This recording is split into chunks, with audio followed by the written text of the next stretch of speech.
র্যাবে যে আয়নাঘরের যে বিষয়টা এসেছে সেটা আপনার এটা তো ছিল আছে, এবং কমিশন আমাদেরকে নির্দেশ দিয়েছেন যে যে যা অবস্থায় আছে ওই অবস্থায় রাখার জন্য, কোথাও এখন কোনো রকম যেন কোনো পরিবর্তন না করা হয়।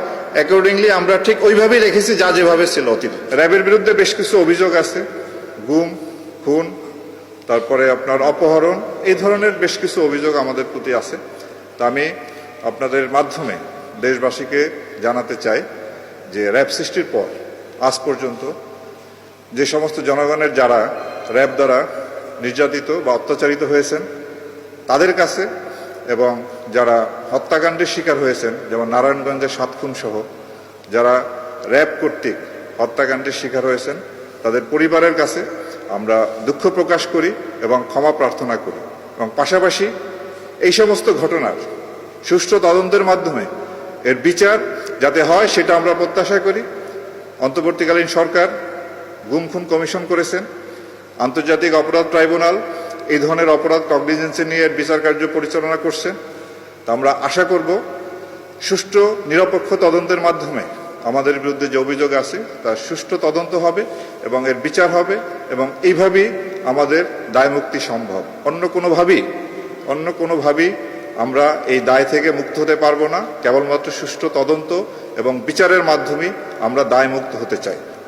আর র্যাব বিলুপ্তির বিষয়ে আমি র্যাবে কর্মরত আছি, আমরা যতদিন দায়িত্বে পালন করব র্যাবের আমাদের যে দায়িত্ব সেই দায়িত্ব আমরা নিষ্ঠার সঙ্গে আন্তরিকতার সঙ্গে পালন করব, এবং এই ব্যাপারে সরকার যে সিদ্ধান্ত গ্রহণ করবে সেটাই শিরোধার্য। সরকারের সিদ্ধান্তের অপেক্ষায় আমরা থাকব।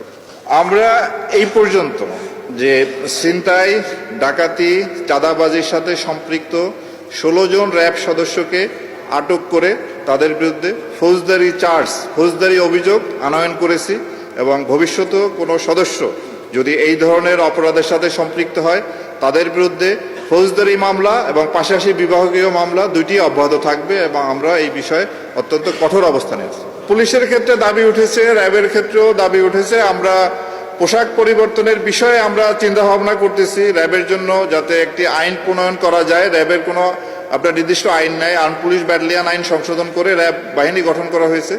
আমরা র্যাবের জন্য একটা আইন করার চিন্তা ভাবনা করতেছি, এবং আর কোন কোন ক্ষেত্রে সংস্কার আনা যায় সেই বিষয়ে আপনাদের মতামত, জনসাধারণের মতামত সাপেক্ষে আমরা পরবর্তী প্রয়োজনীয় ব্যবস্থা গ্রহণ করব। তবে পোশাকের ব্যাপারে আমি একটা জিনিস মনে করি যে পোশাকের চেয়ে গুরুত্বপূর্ণ যে মানুষটাকে এই পোশাকটা পরানো হয় তারা। যেমন আমরা প্রতিদিনই ইউনিফর্ম পরি, আপনারা এক দিন প্যান্ট পরেন, প্যান্ট শার্ট পরেন, স্যুট পরেন, পায়জামা পাঞ্জাবি পরেন, ব্যক্তি একই। সুতরাং একজন ভালো ব্যক্তি যে পোশাকই পরুক না